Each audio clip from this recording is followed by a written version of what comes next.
el ministerio Marcando mi Generación, su espacio Reflexiones Diarias, con la intención de aclarar algunos puntos que algunos hermanos no han entendido. He querido enseñar el día de hoy acerca de conceptos del lenguaje bíblico.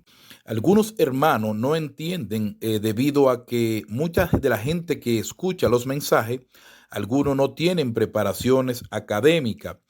Uno debe procurar enseñarle de forma un poco más coloquial, usar lenguaje coloquial, a pesar de que a veces entiendo que estoy usando un lenguaje llano y coloquial en el cual me pueda entender hasta un niño. Sin embargo, aún así hay hermanos que se confunden en las enseñanzas y que hay que darle con cucharita lo que uno va a enseñar. Los creyentes debemos entender que todo creyente debe hacer un esfuerzo por aprender a leer, porque si Dios nos dejó su palabra en un libro, se da por sentado que los creyentes iban a aprender a leer.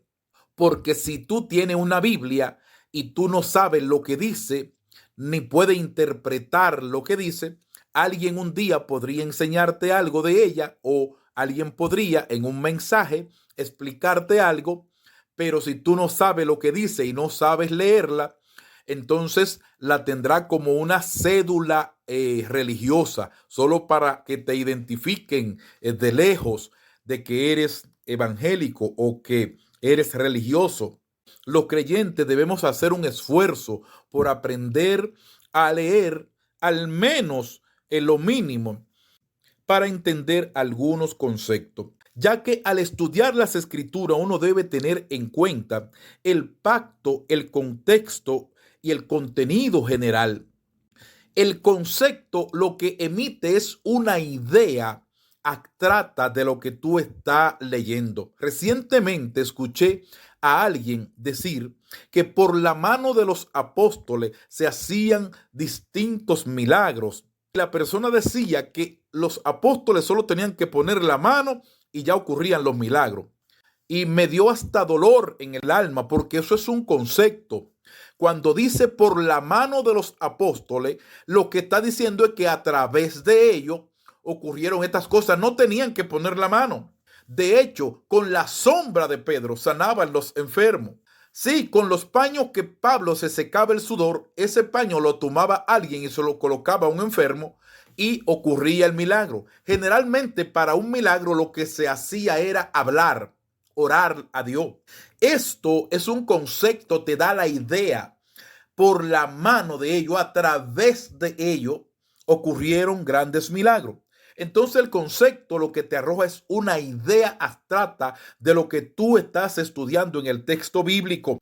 No olvide que los términos y simbolismo bíblico deben interpretarse por su contexto inmediato, por su trasfondo bíblico, por su uso. Eso hay que tomarlo en cuenta. Entonces, el paralelismo es donde generalmente la Biblia te enseña que no puede interpretar un texto de forma parcial o independiente, sino que es necesario tú estudiarlo y interpretarlo comparativamente con otros textos de las Sagradas Escrituras que dicen lo mismo, tal vez de otra forma. Apocalipsis, por ejemplo, está lleno de cosas que son repetitivas, diciendo lo mismo en diferente forma de lenguaje o diciendo lo mismo de diferente forma simbólica. Sin embargo, mucha gente ven eso como que son cosas distintas y está diciendo el apóstol lo mismo con diferentes palabras. Eso hay que tomarlo en cuenta. El lenguaje profético perfecto es donde Dios nombra el futuro como si fuera pasado. Por tanto, para uno no confundirse creyendo que está leyendo algo que está en el futuro cuando ya está en el pasado o algo que está en el pasado cuando es futuro, es uno manejando esto de saber cuándo es lenguaje profético perfecto. La perspectiva bíblica es cuando el profeta daba palabra de forma sucesiva y aparecen escritos de forma sucesiva en la escritura, pero son eventos de cumplimiento parciales, o sea, que son de cumplimiento, que no son de forma sucesiva, sino que hay de por medio un lazo de tiempo para cumplirse el otro, aunque tú lo veas en la escritura puesto uno detrás de otro. Se llama perspectiva profética. No porque se van a cumplir uno detrás de otro, sino porque al profeta le fueron dados uno detrás de otro, y así se escribió el logo. Lo que uno lee en la escritura se llama logo. Cuando Dios lo dio, se llamó Dabar. Cuando recibe la iluminación para interpretarlo a la luz de la escritura, se llama Reme.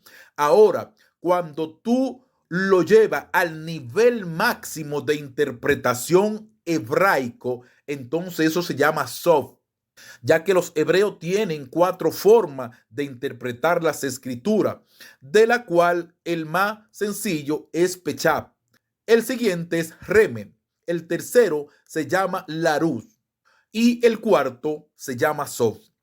Eso uno debe analizarlo, pero para eso tiene que haber una disposición en el creyente de estudiar, de prepararse, de capacitarse para no estarse llevando de todas las plumas de burro que por ahí puedan estar diciéndole alguno, quizá con buena intención, pero sin conocimiento de la causa. Yo les recomiendo a todos mis hermanos en la fe prepararnos, capacitarnos, estudiar un poco, porque así usted sabrá cuándo le están enseñando torcido, no sea que ocurra lo que se dice por ahí en el dicho popular, que irán más personas al infierno por falsa doctrina que por nunca haber estado en la iglesia. Eso usted tiene que grabárselo. Irán más personas al infierno por falsas doctrinas que por nunca haber ido a la iglesia o por nunca haber estado en la iglesia. De hecho, al hablar de que lo hacen con buena intención alguno, queremos decirle que hay un dicho que dice que de buenas intenciones está trillado el camino al infierno. Sí, de buenas intenciones. La intención no basta. Por tanto, si tú tienes intención de buscar a Dios y solo te queda en la intención, si tú tienes intención de arreglar tu vida, si tú tienes intención de arrepentirte, si tú tienes intención de cambiar, pero la muerte te sorprende en acción nada más, te pierde, porque la intención no es suficiente. Tú puedes tener toda la buena intención, tal vez, de rescatar a alguien que está en un hoyo y nunca va. Pues te garantizo que la persona morirá o tendrá que rescatarlo otro, porque la intención no basta. Hay que llegar al hecho, y hay que llegar al hecho positivamente. Y por favor, algunas cosas, no todo se da de testimonio ni todo se dice en público. Recientemente escuché a alguien decir que habían 3 formas de invocar al diablo, y que la primera era a través de la ouija, la segunda a través de pentagrama y la tercera invitando a la suegra a su casa.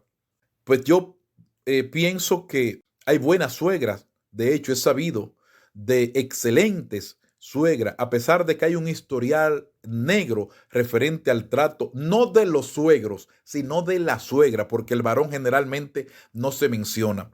Por tanto, también como creyente debemos aprender a entrometernos lo menos posible en la vida de nuestros hijos cuando ya crecen e hicieron su vida, para no uno interferir en sus cosas, a menos que esté habiendo maltrato físico, psicológico o que haya agresiones. Uno debe aprender a que se desenvuelvan en su vida para que no nos caiga eso de tildarnos de entrometido o de metiche, como le llaman por ahí.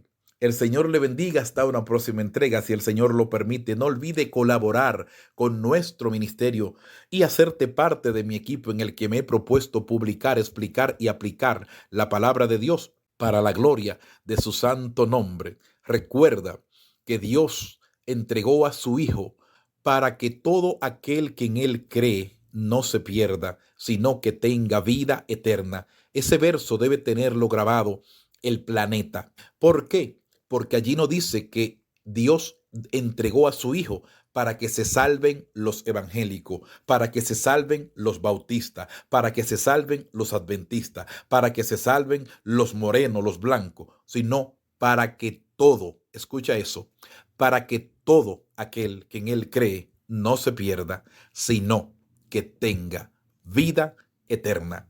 Hasta la próxima entrega. Shalom.